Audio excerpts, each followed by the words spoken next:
The agenda for today, can you see the presentation? Yes. Yes, thank you. Okay, so I will say a few words about me and my background, not all of it. I will show 10 points that I found important to share. So actually, it's a sharing session. And sometimes I will invite you to write something on your paper, or if you want in the chat box as answers. And then I will answer the question myself. So when I'm sharing ideas and thoughts, they are mine, of course, academically based, but and yet this is my point of view, my points of view. And by the end of the session, you could see what you take along with. So to those who don't work with teams, this is specifically something to get acquainted with. For those who know and already work with teams, you might enjoy my view of how to work with teams. So even if I say it very firmly, this is how I work with teams, you can choose whether to take it as is or differently. Who am I? I'm an OD consultant, organization development consultant by profession. I've been doing it and being an OD consultant for more than 40 years. And in my work, I help building teams and professional abilities. So I work with teams and I work with individuals. I'm an expert in teams and team conduct, team behavior. And someone asked me, what does it mean to be an expert in teams? So I say, for example, that I have more than 60 books about teams here in my room. I work with different kind of teams, management teams, project teams. I will mention casualty notification teams, red teams. So the idea is I'm come with a lot of experience and different modes of working, whether it's consulting, process consulting, coaching, guiding, training, and so on. The two more expert fields is, of course, the solution focus. And I'll mention exactly when it started, when I started it. And then the other one is the solution focus. That's sorry, the genius zone, um, uh, perception, my new genius zone model that I also combined it with the solution focus work, and I presented it 3 years ago in the Seoul World Conference in Vienna. My PhD research is on the usefulness of solution focus approach to team development. So I managed to combine two of my specialties domain and to make it research that when I shared in the community that I finished and received my PhD, someone mentioned that it's actually the first research, the first PhD research at least, that come with results concerning the solution focus approach with the work of a team. 3 years ago, I ended my second round reserves in the IDF as a casualty notification team psychologist. I'll say something about it later on, but the reason I'm mentioning it now is because that working with what was called then casualty notifiers, the people that go to the families and notify them about the loss of their beloved ones, and then came to speak to me and to talk about it, to make sure that there are no second traumatization. I realized that actually those notifiers are a team. I think that in the not I think I know that in the IDF, this is the only place where sorry, this is the only place where how can I say the notification is given by a team. In any other place, it's one or two persons that notify the families. So I'll get to it later on. And I could say that I was born a solution focus practitioner, but actually in 2002, I read the book, The Solution Focus by Paul Z. Jackson and Mark McCargo.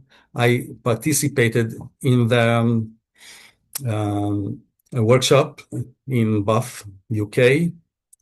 And then I was asked, will you come to the Seoul conference? That was in 2003. And I said to myself, yes. And then I said that I will also provide a presentation.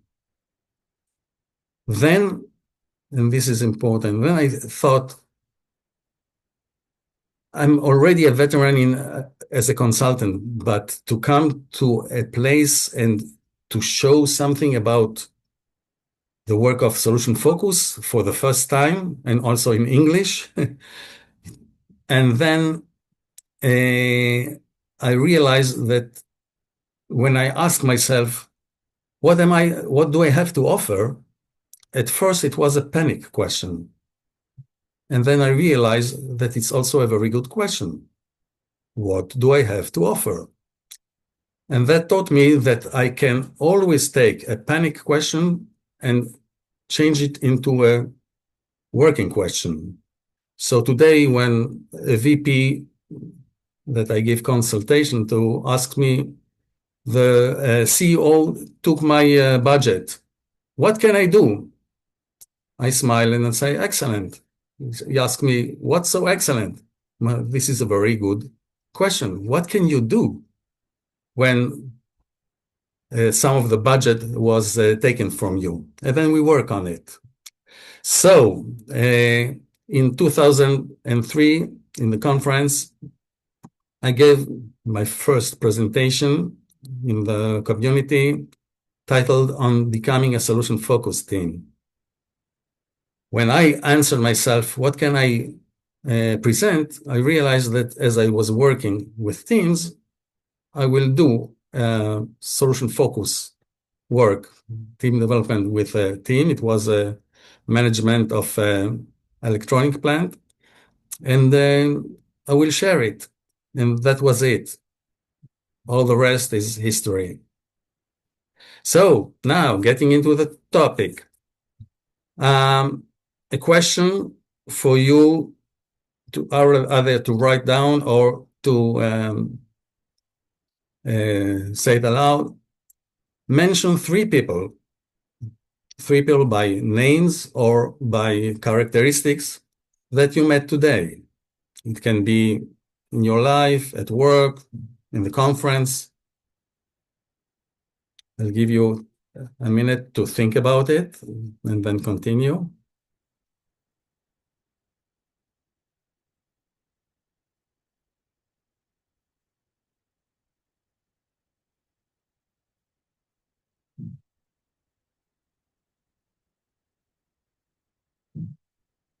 Okay. So considering that you have three names, now the question is, name three teams that you met today.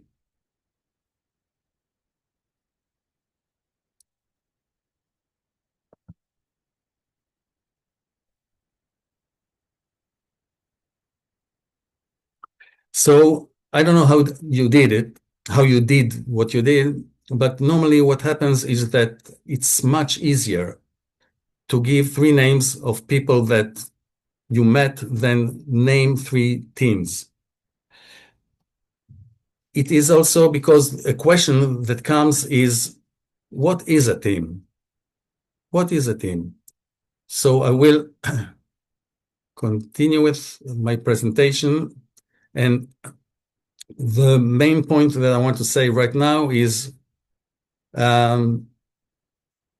we don't usually notice teams. So if you want to take it as an exercise from now on, when you walk in, not necessarily only at work, but in life, see yourself saying, here's a team, here's another team. I know that I'm biased, but when I enter, for example, a coffee shop, I always notice the team of waiters that work there. It comes automatically. I don't have to make an effort. So you might want to get infected by that and start doing the same thing. So the first point, what's a team? What's a team? Provide a working definition. If you want to work with a team, how would you know that it is a team that you are meeting? For example, someone asks you to work with a team that is in this room. You enter the room, you see people there. Is it a team? How would you know?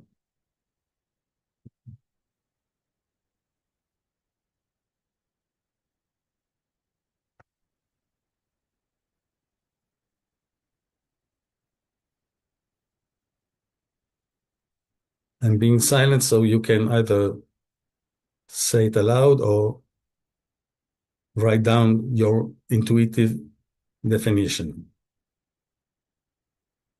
Now, I said, I didn't ask you for a definition. I asked you for a working definition. Why do I use the word working? Mainly because this is something that I work with. I work with. So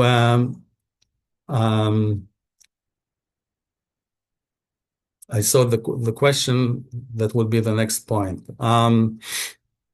So what I emphasize is that I work specifically with this definition. I'm familiar with many of them. Every book about teams gives its own definition. So here are three components in my definition, my working definition. A team is a group of people, three and above, that interact with each other in order to achieve a common goal. The importance is that the people, in order to be a team, some of the books mention two people and above. I'm saying three because only in three and above you can have a coalition and opposition, like two versus one. I emphasize that most of the time, when it's two people, we have a couple, not a team. It's a different dynamic interaction, so from three above. And that they interact, talk to each other, if it's a basketball team, pass the ball, and so on.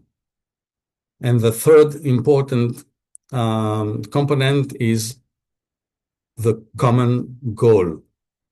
Either you call it a goal or a purpose. I found many times that people think that they have a common teams. People in teams think that they have a common goal, and yet it might be the topic, but not the goal, and definitely not the shared goal, the common goal.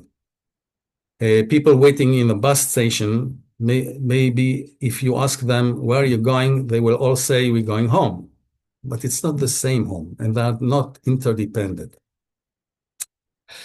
Having said that, I move to the next point. So if what I just said is a team, what's the difference between a team and a group? What differentiates one from another? And I would like to argue that both of them, the team and the group, have people. Both of them interact. It can be in a party. It can be in this conference. The importance is in the third component, and that is that the team has a common goal and the group has a common denominator.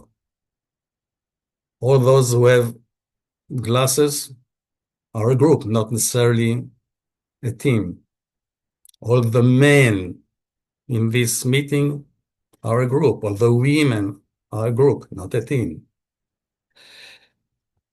In what is it useful? Simply said, that sometimes when someone asks me, or not yet, when someone asks me, how can I convert a group into a team?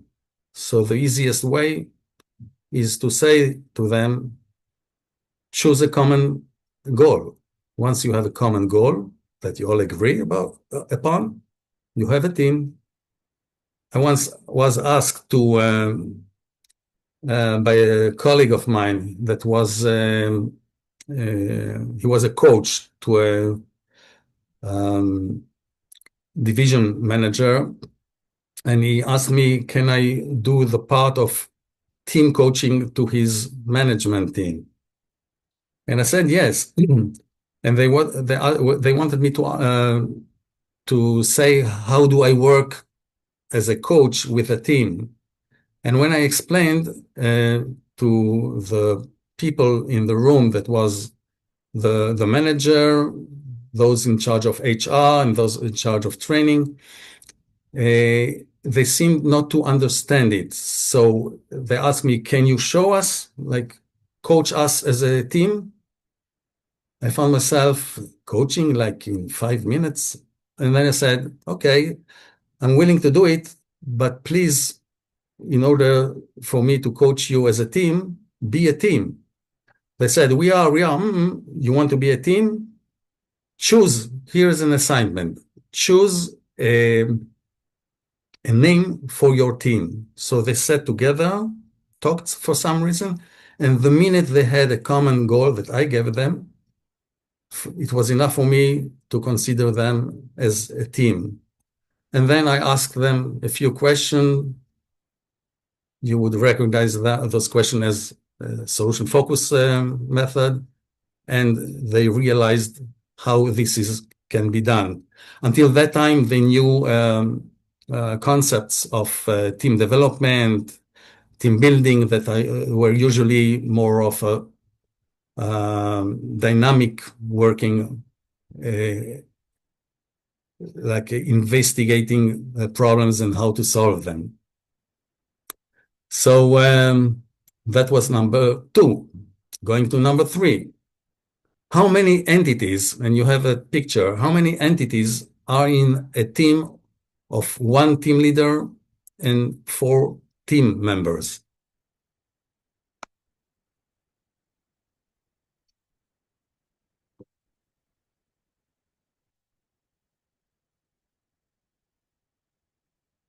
I will tell you that there are different modes of working. So there might be professionals that when they work with a team, it's okay for them to work with the team members without the team leader. Sometimes the team leader would say, work with them so that they will be a better team. So my answer to the question that I just gave is 6. That's the team leader. That's the 4 team members. Yes, I can see my hand. And there's the team as an entity, the team as a whole. When I work with teams, I talk to the teams. I came with the idea of 4T, talk to the team. Not talking to the team manager, the team leader, not talking to person by person. It might be a part of the working, but I talk to the team. I could say, hello team, this is what we're going to do together, and So taking the paradigm that there is such a thing, an organism, a team that is an entity by itself, this is one of the things that I want to emphasize here in this presentation. Next point is when I talk to a team, meaning I am in the room, the team is in the room, and we're doing work. I talk to the team. But when I talk to the team, in this example, there are 5 people, and I might ask a solution focus question and get answers from the people in the team. So if I take the team as an entity, which voice do I listen to? Who say what the team says? Because every time someone says something, he says what he thinks or what he asks, he or she. But what does it mean to listen to the team? And my answer to that question is, you can, this is my offer, this is the paradigm, this is the mindset. I'm listening to each and every one, not as only as an individual, but also as the voice of the team that comes through this person. So like I might have within me different kind of voices, different ideas, different thoughts, and yet I'm one entity. So this is how I listen to the team. I'm moving slowly but firmly to the next. And I would like to use something from the solution focus approach. Suppose I ask the team, I've been in this situation many times. I ask the team that wanted to work and to improve their teamwork, describe the best possible team of this, the best possible teamwork of this team. What would it look like? And then people start saying, answering. The team members and the team leader are answering. I collect them. But when they answer, they don't say what the team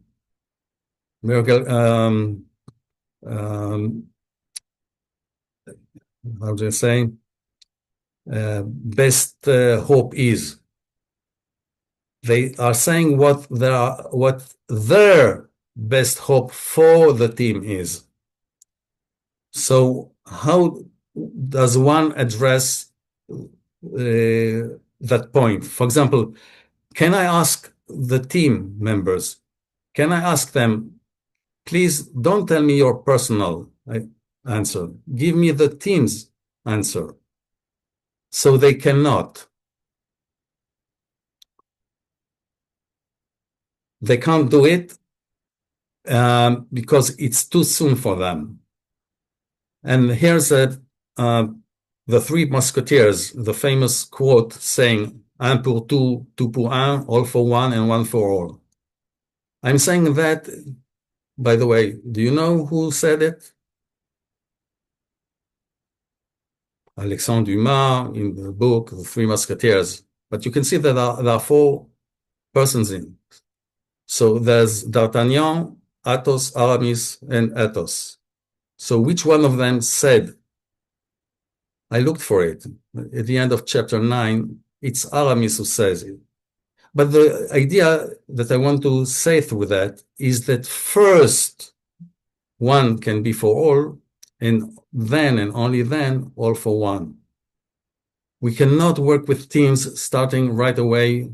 Let's speak about all of us. First of all, let's see where each and every one of us is.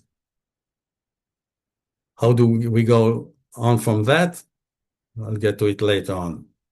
So again, asking the numerical question, asking a team about its numerical question, about his preferred future, everyone says what he has to say.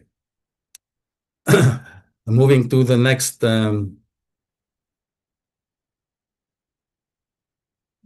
scaling question. So suppose I have this marvelous picture of the preferred future as an answer to the miracle question. And I ask the miracle question. Suppose what you just said is 10 on a scale of 1 to 10. Where are you at now? Where are you? In what number are you now? So in such a case, I get probably different numbers. So how do I address which number to take? To take all of them? So I will get to it, but before I want to say that if, and I was already suggested to do so, people say, let's go for the average. And I say no, because then we twist the information.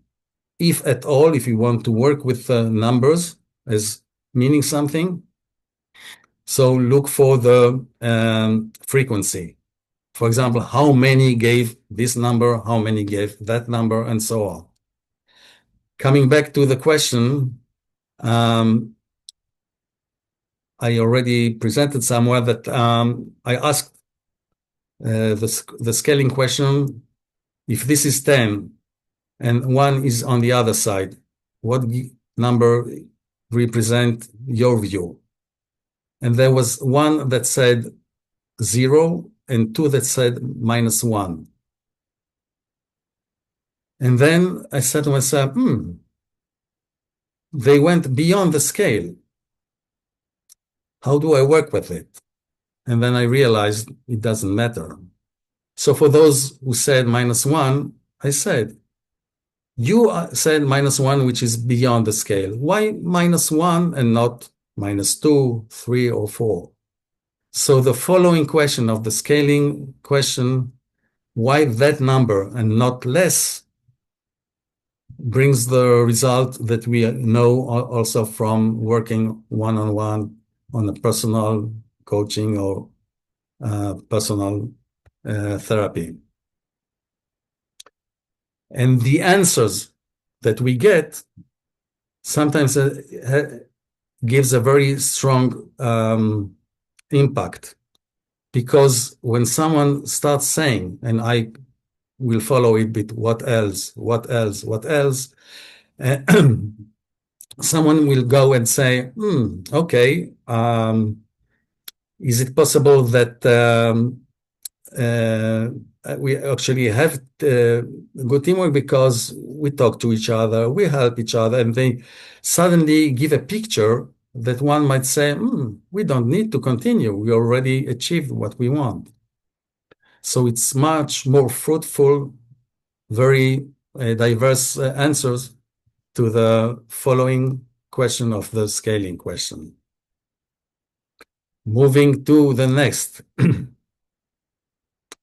How to listen to a team communication. Meaning not how do the team speak with me, how to listen to the team communication. So I'm giving an example for working with, this I always work, with casualty notification teams. Already, what I'm saying now, I already presented in the Seoul conference in 2016 in Bristol. And I start by them talking to me. I ask questions.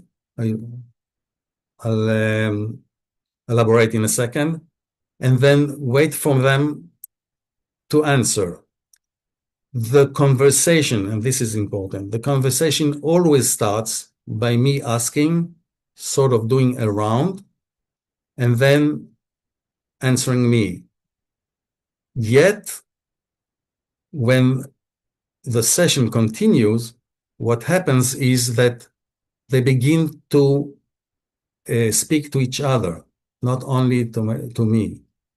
I know that this is a process, a good process, and not only that I even encourage them to do so. So in a way, it might be towards the end of the session that it is as if I'm not needed, but this is precisely a good sign. For those who are interested, I'm doing 3 rounds. The first one is tell me what happened since since the first time you were called. What happened? You received the call to get to assemble and give a notification, and they describe what happened to them. The second round, if it didn't happen before, I invite them to say, okay, what did you think? What did you feel?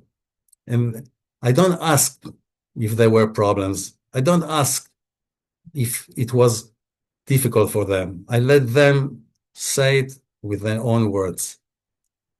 And the third would be something like, you did a good job. You managed to deliver the notification.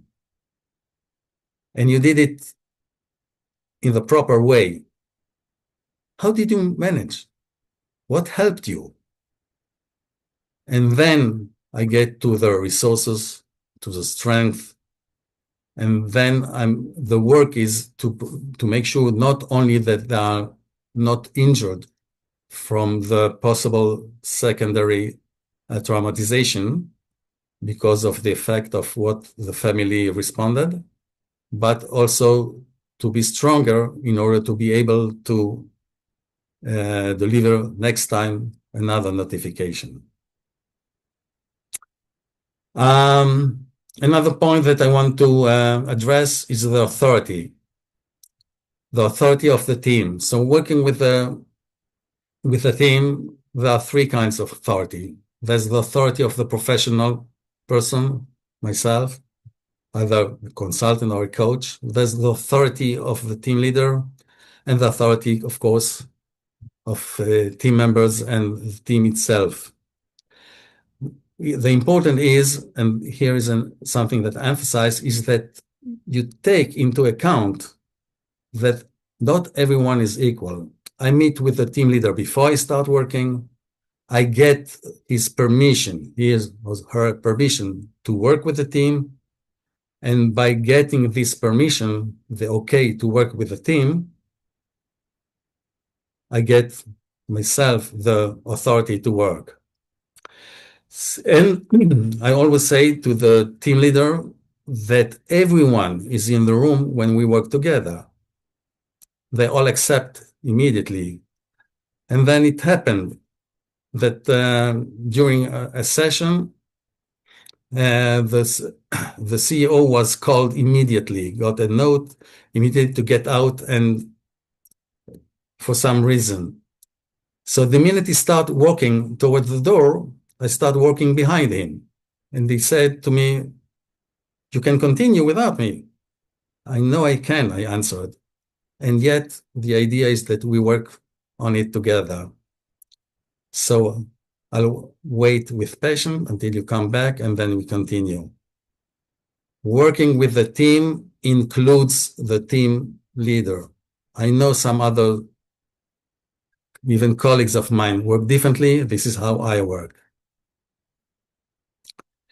That was point number 7. Toward number 8.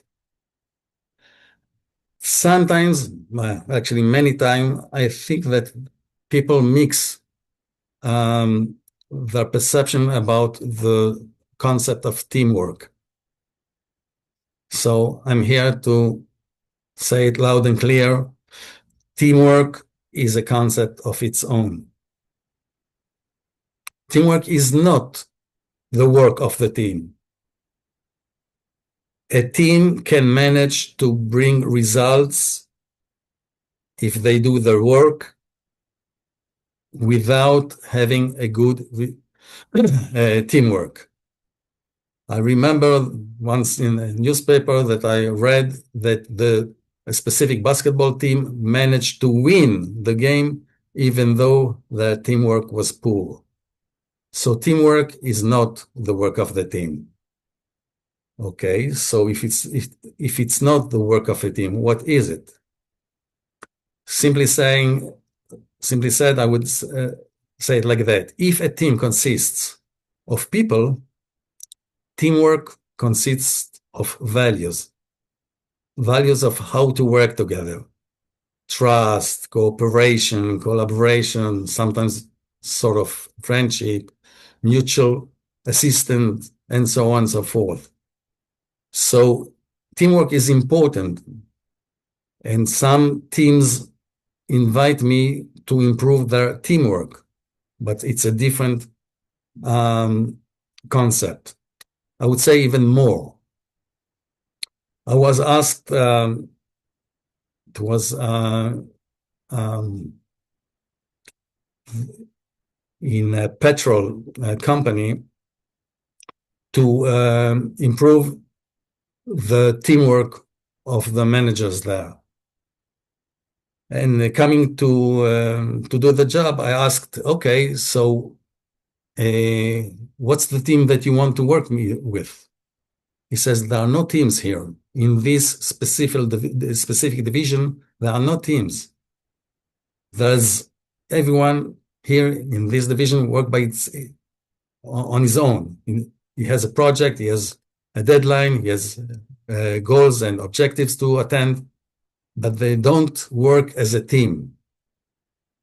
What I want from you, he said to me, I want them to be in touch with each other, that the communication will be better, that they will have teamwork in their work. And since I see teamwork as a personal skill, so this is how we built the work to improve the teamwork with a group that work together but are not a team. Point number 9, in many times when I'm invited, especially if there's something going on in a team, they ask me because I am a behavioral science professional. If there are quarrels and shouting between team members, that's probably a psychological problem, and a person like myself could answer and deal with that. So I'm giving this short story to make a point. Point number 9. I was invited SOS to a specific communication company where the team was a quality improvement team. Members and the team leader were all managers. And I asked the team leader, what can he tell me about the team before I started working? He said, there's something strange going on. I start the meeting and suddenly, slowly, they start speaking to each other with a higher level of decibels until they're really shouting. And I don't understand the phenomena. They all went through training on how to work with as a team. So they came and with a knowledge of it. And yet there was no explanation. So I came to the meeting and it started normally. Normally, I mean, as like working by the book, okay? And everyone said what he did from last time, since the last meeting, and they start working according to the agenda of the meeting. It took not too many minutes until the volume raised. And the team leader looked at me and said, this is what I spoke to you about. And then what I said was that I think that the team is not aligned on the team purpose, on the team goal.